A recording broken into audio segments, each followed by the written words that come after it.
Good morning, YouTube. Casual Tommy on my way to work again. We'll do a quick wristwatch check. I'm still wearing my Speedmaster Reduced. I got this for my 30th birthday yesterday. I received it about a month ago, but I've started wearing it now, as of yesterday, so I'm probably going to have this on my wrist for a good fortnight or so. I doubt that I'm going to want to take it off for a while. So what are we here to talk about today? I'm going to continue on part 2 of my series of my greatest watch regrets and lessons. I touched on 3 points last time. The points I touched on were fashion watches, so something people often get into very early into their watch collecting journey. Another one was watch size, so I discussed learning what was an appropriate size of watch for my body and my wrists. And the other one was factory-made movements versus in-house, so ETA, Sellita, Miyota versus in-house. Those are my 3 regrets and lessons. I think it is worth noting that I believe regrets are simply just unlearned lessons. There's no such thing. A regret, it's a cycle. The life cycle of a regret is it quickly turns into a lesson if you can learn from it. It's a cycle of learning. So, what do I want to talk about today? I've got 3 more. And we'll start on the first. So, wearing expensive watches seems to be, I remember from my personal experience, which this whole series is just about my growth and my experiences. Your experience may differ, but I remember when I got my first over $1,000 watch. I was terrified of wearing it. I really was. To be honest, even at that point, my $800 watches, I was afraid to wear them. I was really afraid to scratch them. I wanted to keep them for special occasions. But in the end, I ended up just not bonding with those watches properly, or at least not allowing myself to bond with them properly. Expensive watches are made to be worn. They really are made to be worn. They're expensive for a reason. They're not expensive. They're not designed to sit in a watch box and act as a decorative piece for your house. They are designed to be worn. Expensive watches are made to be worn. The difference in price, the difference in quality between, let's say, a $300 watch and a $1,200 watch, the biggest difference is how robust they make that watch. It's going to have sapphire glass. It's going to be scratch resistant. It's going to have a much better quality bracelet, not a jingly bracelet. It's going to, everything about it, the movement is going to be a robust movement that you can service if something does go wrong with it. But not only that, there's a much lower chance of something going wrong with it. So wear your expensive watches. That was something that took me years to develop and figure out. Another thing that I've learned is to use advice from others to build your knowledge base, but don't necessarily use their words to write your own story. So what do I really mean by that is ask and listen for answers and questions. So ask your questions, listen to the answers, and build your knowledge base by listening to people with greater knowledge than you. That's key. But don't take their advice verbatim, really. If you keep following everybody else's advice, you'll never end up developing your own style, your own passion. You'll end up with a generic collection. You'll end up with a collection that's not truly yours. If you jump on the Urban Gentry Facebook page Well, not even that. If you watch an Urban Gentry video, which I love TGV, I'm so glad he's back. He is my favourite YouTube personality in the watch space. But if you watch a top 5 watches under $500 video, and then you buy all 5, trust me, you're going to have the most common watch collection out there. There's going to be no individualistic pieces to your collection. The collection won't really be yours. It's effectively TGV's. Now, look, I understand that that's a good starting point for a lot of people. We all do start at different places. I'm lucky that when I first got into watches, YouTube wasn't even a big thing. So I had to follow my own nose. And that led me to having some beautiful pieces that I still own and love today. Some beautiful pieces that I owned, loved, and have passed on to others now. Where I do actually fear that if I had started watch collecting now, I would probably end up with a very generic collection, at least in the beginning. Especially in the sub $500 range. It's the same watches being pushed constantly. And I don't blame them. Although I do think those videos should not be called the best watches, it should be called some of the best watches under $500, because, I mean, for you to think that a Seiko SKX is objectively better than another Seiko diver, than any other Seiko diver, for example, that's not really true. It is a personal preference piece. I do like my SKX, don't take that as SKX bashing. So yeah, look, build your knowledge base.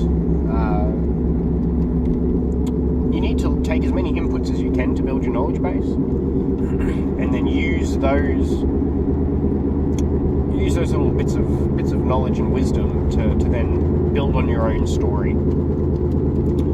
And the last one, which I've touched on in a few videos, I talk about it a lot because it's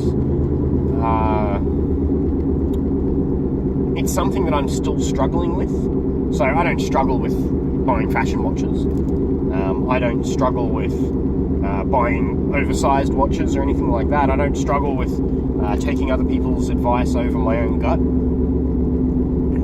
But the ongoing struggle for me, which I do believe a lot of people struggle with, is making calculated, meaningful purchases rather than impulse buys.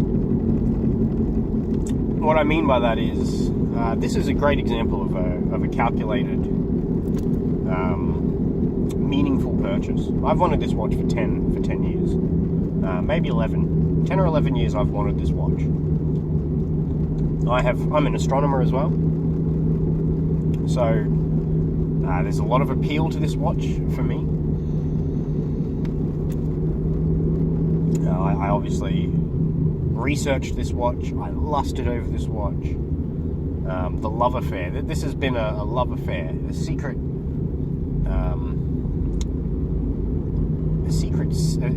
love affair that I've had in the background, quite often in the foreground as well, in the forefront. But I've wanted this watch for over 10 years, and when I bought it very recently and I first put it on my wrist, I was already in love with it. There was no growing period, there was no getting to love it over time, which I experienced quite a lot with the watches in my collection. It was instant love. And you could say that that's because the watch is perfect. But I like to think it's because it was a calculated, meaningful purchase. It wasn't just an impulse buy.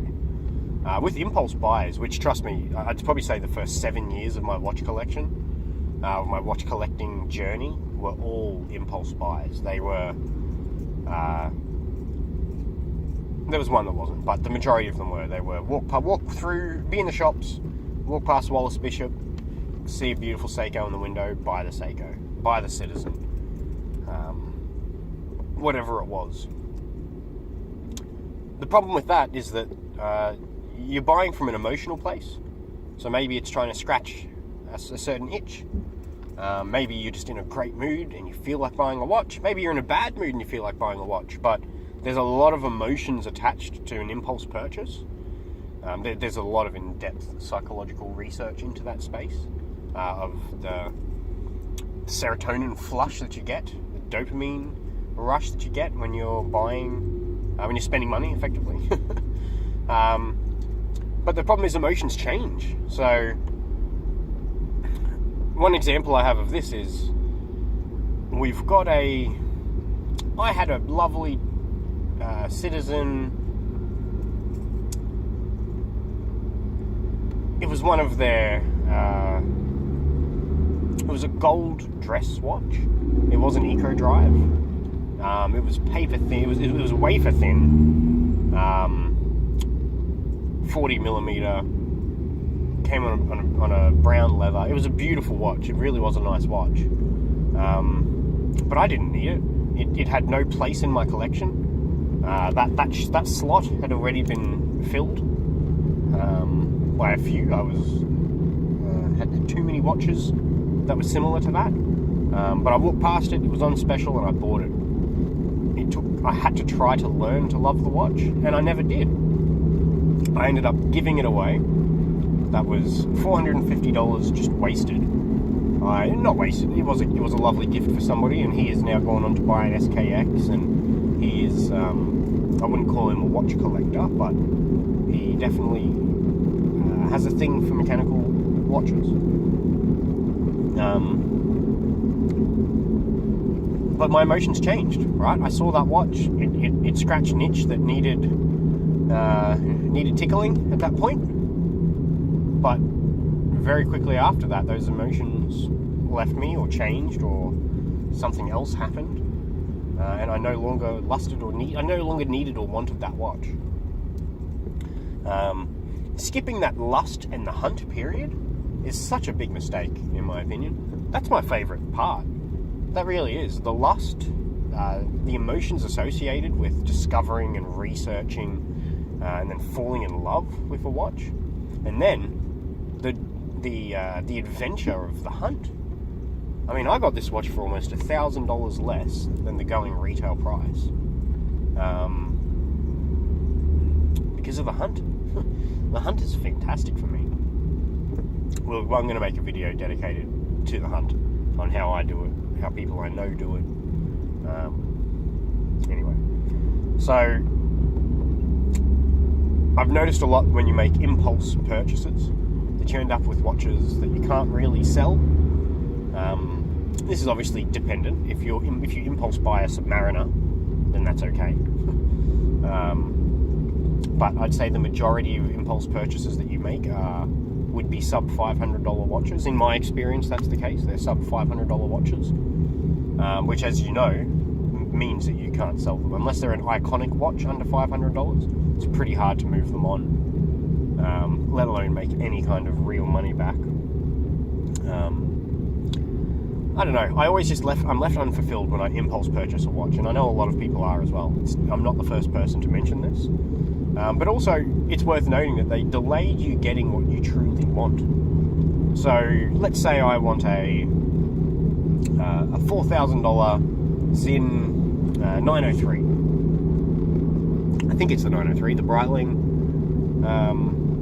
the Navitimer, whatever it is. I believe it's the 903. Actually, no, the 903 is... Okay, so let's say you want a $3,000 903. That's the chronograph version of the 904. Of the 104, I believe. I might be wrong. Could be butchering all of that. I love Zinn. I'm sorry if I'm butchering your product line. Every time I buy a $500 watch, that puts me $500 further away from what I want to actually purchase, from the watch that I am lusting for. But sometimes it takes a long time for that relationship to mature to the point where you actually buy the watch. I mean, it took me 10 years to buy this watch. I could almost say that every watch I've bought in between has been trying to fulfill the urge for this watch. At least impulse purchases. That's how they work. So, yeah, look, those are my 3 so far. If I were to recap the 6, it's purchasing fashion watches in the beginning when I didn't understand true value. Watch sizes, going with the trend. Being trendy and buying all the big watches, that's a lot of these actually feed into impulse purchases as well. Impulse purchases can cover a lot of this. Wanting to buy in-house, thinking that was the end goal. It's another one of my regrets. Not wearing my expensive watches, babying them, for lack of a better word. Taking other people's advice as if it's the Bible, as if it's the truth. The Bible's probably not the truth, but taking other people's advice as if it were not an opinion, when really it is an opinion. And letting it influence your own opinion. And not making calculated purchases, so impulse purchases rather than meaningful, calculated watch buying decisions. So yeah, that's it. Share some of yours down below. I'm going to make a part 3 fairly soon. I've got one main regret that I want to talk about, but I will save that for the last one. So thanks a lot, guys. Have a good day, and I'll catch you in the next one.